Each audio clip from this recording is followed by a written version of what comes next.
புதுச்சேரி ரெட்டியார்பாளையத்தை சேர்ந்த real estate hotel தொழில் நடத்தி வரும் தொழிலதிபர் முத்துகிருஷ்ணன் என்பவர் கடந்த 1.5 மாதங்களுக்கு முன்பு அவருடைய வாட்ஸ்அப்பிற்கு நீங்கள் ஏதாவது தொழில் செய்ய வேண்டுமா, நீங்களே ஆன்லைன் ட்ரேடிங் ஈடுபடலாம் என்று வந்த இணைப்பை கிளிக் செய்து பார்த்தபோது மிக எளிமையாக ஆன்லைன் ட்ரேடிங் செய்து சம்பந்தமாக பெண் ஒருவர் 2 நாட்களுக்கு வகுப்பு எடுத்திருக்கிறார். நல்ல லாபம் வரும் என்றும் சொல்லியிருக்கிறார். அதை முதலில் நம்பி 1 லட்சம் ரூபாய் முதலீடு செய்த போது முதல் நாளில் 16,000 ரூபாய் வருமானம் கிடைத்துள்ளது. அதை நம்பி கடந்த 30 நாட்களாக 88 லட்சம் ரூபாய் அளவுக்கு முதலீடு செய்துவிட்டு தன்னுடைய ஆப்பில் அவருக்கு 3 கோடி அளவிற்கு பணம் இருப்பதாக காட்டியது.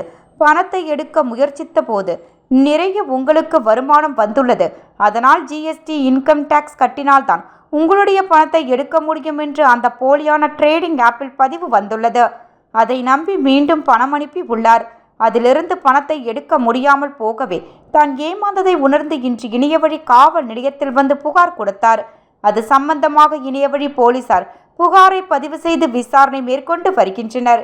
இது பற்றி இணையவழி காவல் கண்காணிப்பாளர் திரு நாரா சைத்தன்யா ஐபிஎஸ் அவர்கள் பொதுமக்களுக்கு எச்சரிக்கை செய்வது என்னவென்றால், கடந்த 1 வாரத்தில் மட்டும் 5 கோடி ரூபாய் அளவிற்கு போலியான ஆன்லைன் ட்ரேடிங்கில் பொதுமக்கள் பணத்தை முதலீடு செய்து பணத்தை இழந்துள்ளனர்.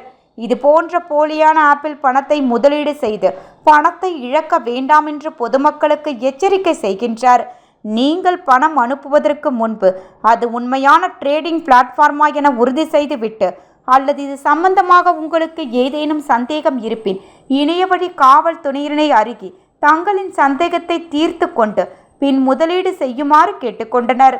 ஆன்லைன் ட்ரேடிங், கிரிப்டோ கரன்சி போன்றவற்றில் முதலீடு செய்யும் போது அதனுடைய உண்மை தன்மை தெரிந்து கொள்ள தாராளமாக நீங்கள் இணையவழி காவல்துறையினரை அணுகலாம் என்றும் பொதுமக்களுக்கு தெரிவிக்கின்றனர்.